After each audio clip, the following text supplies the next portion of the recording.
bawah, dari atas, 2 baris dari atas. Atau 1 baris dari atas, paling atas lah. Wa an Ali. Mishkatul Anwar.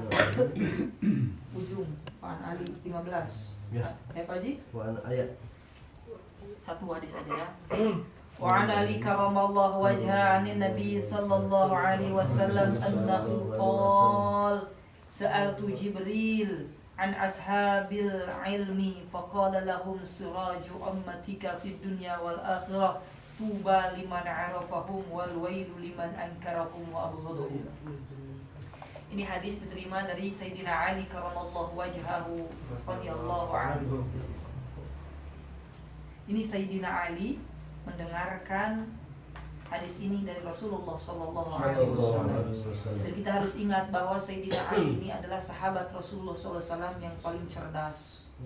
Sahabat Rasulullah sallallahu alaihi wasallam yang paling pintar. Bahkan beliau digelari babul ilmi, lumbungnya ilmu, pintunya ilmu. Kenapa beliau digelari sahabat yang paling cerdas dan mempunyai gelar lumbungnya ilmu? Bahkan kata Rasulullah SAW, wahai Ali, jika ada lagi nabi min ba'di sesudahku, maka engkau yang akan jadi nabi. Saking hebatnya Sayyidina Ali. Sehingga kata orang-orang Syiah mengatakan bahwa Allah itu salah menurunkan wahyu itu. Harusnya menurunkan wahyu itu kepada Sayyidina Ali akibat hadis itu.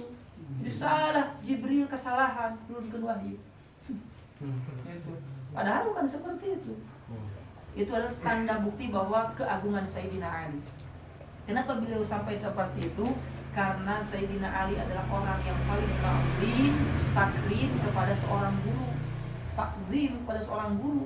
Saking takzimnya dia kepada seorang guru, kata Sayyidina Ali berkata seperti ini, ana abdun, saya ini adalah budak, man alamani harfan wahidan, yang telah mengajari kepada saya 1 huruf.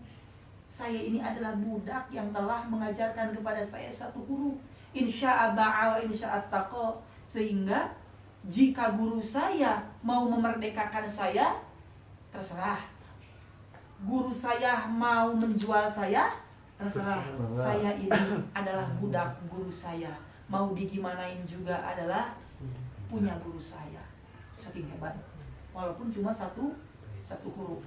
Ta'ziman, takriman, tasyrifan, mahabbatan kepada guru. Ya? Seperti itu. Di Baledogan, ku guru mah kudu naon? Kudu cicing,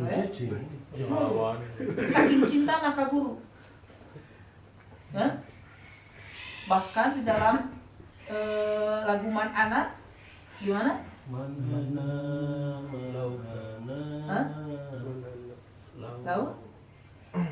Lau qata'atum biwa bihadi madi qultu wallahi ana fi hawakum radi. Lau qata'atum, jikalau engkau menyuruhku untuk memutuskan urat nadiku bihadi madi dengan pisau belati yang tajam, qultu wallahi, maka demi Allah, ana fi hawakum radi, aku ridho. Kalau kata guru teh, putuskan urat nadimu dengan pisau, siap, aku ridho demi guru. Itulah tanda mahabbah kepada seorang guru. Di Baledogan ku guru mah kudu cici. Benar. Di Sintra ku guru mah kudu cici. Itulah tanda mahabbah kita kepada guru.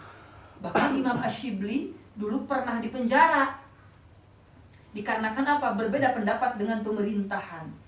Ketika dipenjara, santrinya itu datang ke penjara untuk apa? Untuk menjenguk Imam Ash-Shibli, kemudian memberikan makanan setiap hari kepada Imam Ash-Shibli itu.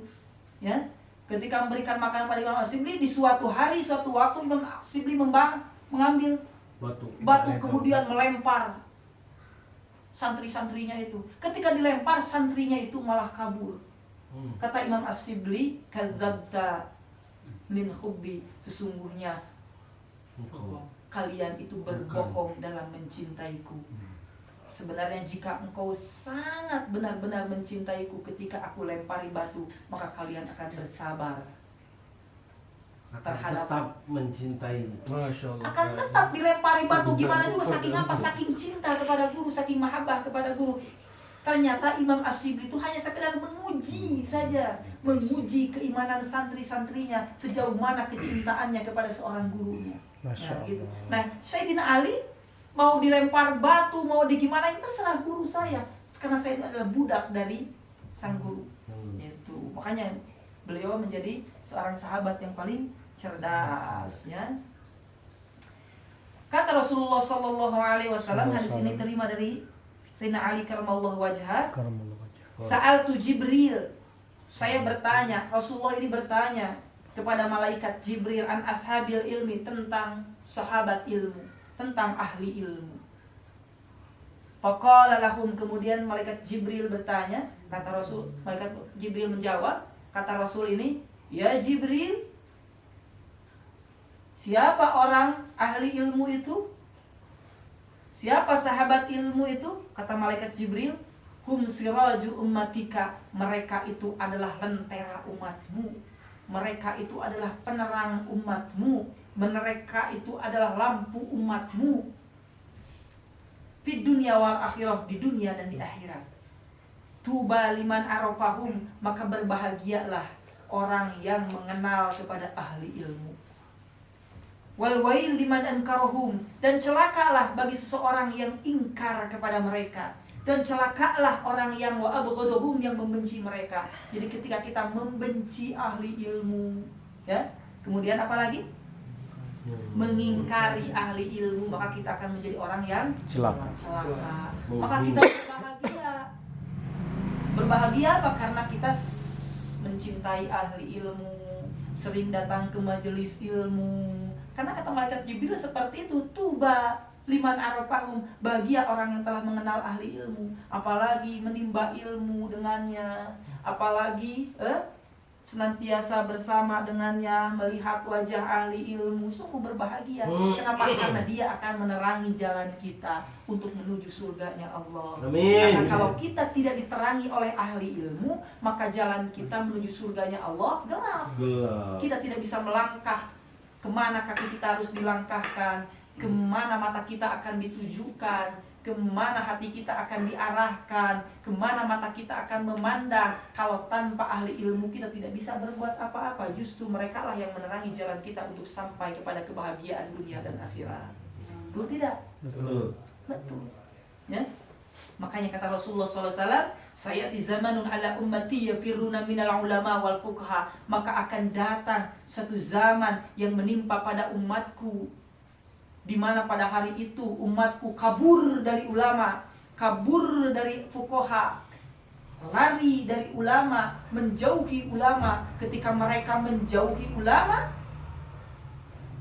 maka akan ada beberapa yang akan diberikan oleh Allah kepada mereka, ya. Yang pertama adalah turfa'u barakata rizkihim, maka Allah akan mengangkat keberkahan rizkinya. Rizkinya tidak akan berkah ketika hidup kita jauh dari ulama. Terus apa lagi? Wa yusallitullahu sultanan zalima, maka Allah akan memberikan pemimpin kepada kita, pemimpin yang zalim. Kalau pemimpin sudah zalim, jauh. Kenapa? Karena jauh dari ulama. Bagaimana pemimpin mau adil kalau pemimpinnya jauh dari ulama? Kalau pemimpinnya senantiasa dekat dengan ulama, tentu pemimpin ini akan jadi pemimpin yang adil. Tapi karena pemimpin jauh dari ulama, kabur dari ulama, lari dari ulama, otomatis pemimpin akan menjadi pemimpin zalim, pemimpin yang lalim, pemimpin yang hanya mementingkan diri sendiri, mementingkan golongan, tidak mencintai rakyat, tidak mementingkan rakyat, hanya mementingkan nasib dirinya sendiri. Itu. Dan yang terakhir adalah yang paling berbahaya, wa yakhruju minad dunya bighairi iman, kita akan keluar dari alam dunia tanpa membawa iman. Makanya kita berbahagia terus mendekati ulama. Ya? Kamu tuh kopi gimana? Masya Allah. Terus mendekati ulama.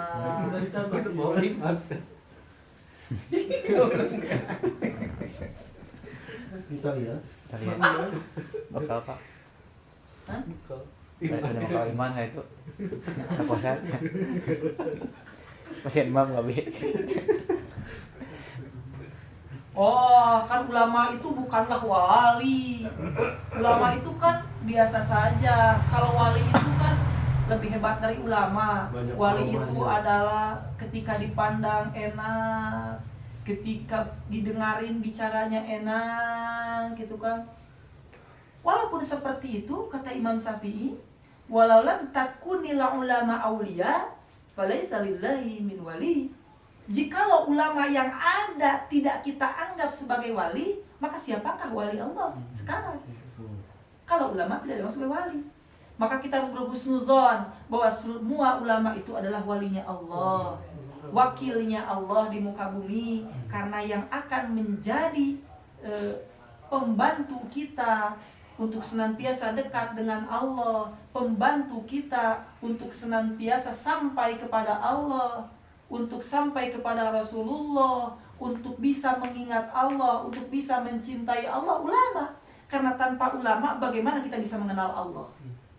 Bisa nggak kita mengenal Allah kalau tanpa ulama? Tidak bisa. Tidak bisa. Justru kita bisa kenal Allah, bisa bagaimana cara beribadah dengan baik, itu karena ulama. Itu kata Imam Syafi'i. Kita harus berhusnudon bahwa mereka adalah wali Allah, mereka itu adalah wakil Allah di muka bumi. Untuk apa? Untuk membawa kita kepada jalan Allah Subhanahu wa ta'ala, untuk membawa kita semakin dekat kepada Allah, untuk membawa kita taqarrub ilallah. Dan mudah-mudahan kita semua menjadi ahli ilmu, senantiasa mendekatkan diri kepada Allah, senantiasa dekat dengan ulama, sehingga kita bisa mendapatkan kebahagiaan dunia dan akhirat. Amin ya Allah ya Amin. Amin. Nah, itu aja yang bisa disampaikan dalam majelis Zurwatun Nasihin hari ini. Mudah-mudahan dapat bermanfaat, khususnya bagi saya yang menyampaikan Al-Fakir, dan umumnya bagi ikhwatul iman semuanya yang mendengarkan. Billahi fisabilil haq. Akhirul kalam. Assalamualaikum